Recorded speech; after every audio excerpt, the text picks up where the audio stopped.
অহা 13 তাৰিখৰ পৰা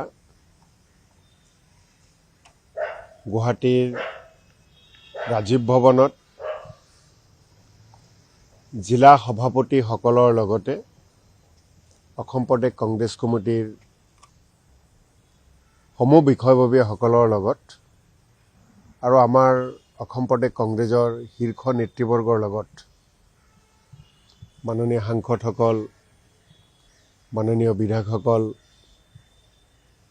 আৰু PSC কমিটিৰ সন্মানীয় সদস্যসকলৰ লগত নিখিল ভাৰত কংগ্ৰেছ কমিটিৰ মাননীয় সাধাৰণ সম্পাদক অসমৰ তত্ত্বাৱধায়ক জিতেন্দ্ৰ সিং ডাঙৰীয়াই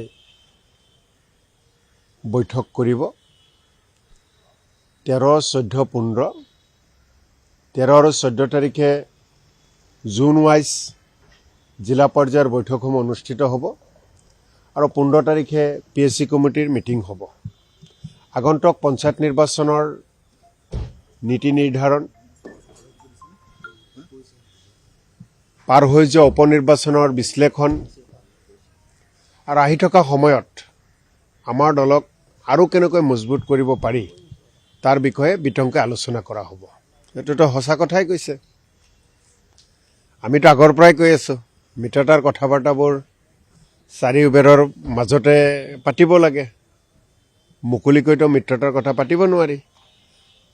সংবাদ মাধ্যমৰ কথা যি কথা কৈছে, সংবাদ মাধ্যমক সিদ্ধান্ত জনাব লাগে। তো সংবাদ মাধ্যমৰ আগত কাৰ কাৰ লগত মিত্ৰতা কৰিম আগতীয়াকৈ ক'ব নালাগে।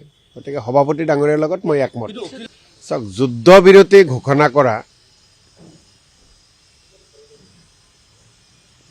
কাৰোবাৰ লগত আমিও বাকযুদ্ধ কৰিব বিচৰা নাই। চাওক, অখিল গগৈ ডাঙৰীয়াই কেইদিনমান আগতে যুদ্ধবিৰতিৰ কথা কৈছে আপোনালোকৰ জৰিয়তেই। গতিকে যুদ্ধবিৰতি ঘোষণা কৰা মানুহজনৰ কথা বাৰে বাৰে আমাক কৈ আকৌ কিয় যুদ্ধ লগাব বিচাৰে?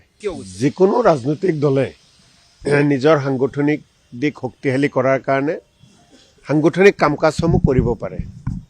তাক কোনো বেয়া পায়ো লাভ নাই, বাধা দিও লাভ নাই, আৰু আমি বাধা নিদিওঁ। আমি অখিল গগৈ ডাঙৰীয়াৰ ৰাইজৰ দল আৰু অধিক শক্তিশালী হওক তাৰে সদায় কামনা কৰোঁ। চাওক, PSC কমিটি যেতিয়া হয় তেতিয়া তাৰ এজেণ্ডা বহুত আগতীয়াকৈ ঠিক নহয় আৰু যিখিনি মানে ইছ্যু, সেই ইছ্যুবিলাকৰ ওপৰততো আলোচনা হয়েই।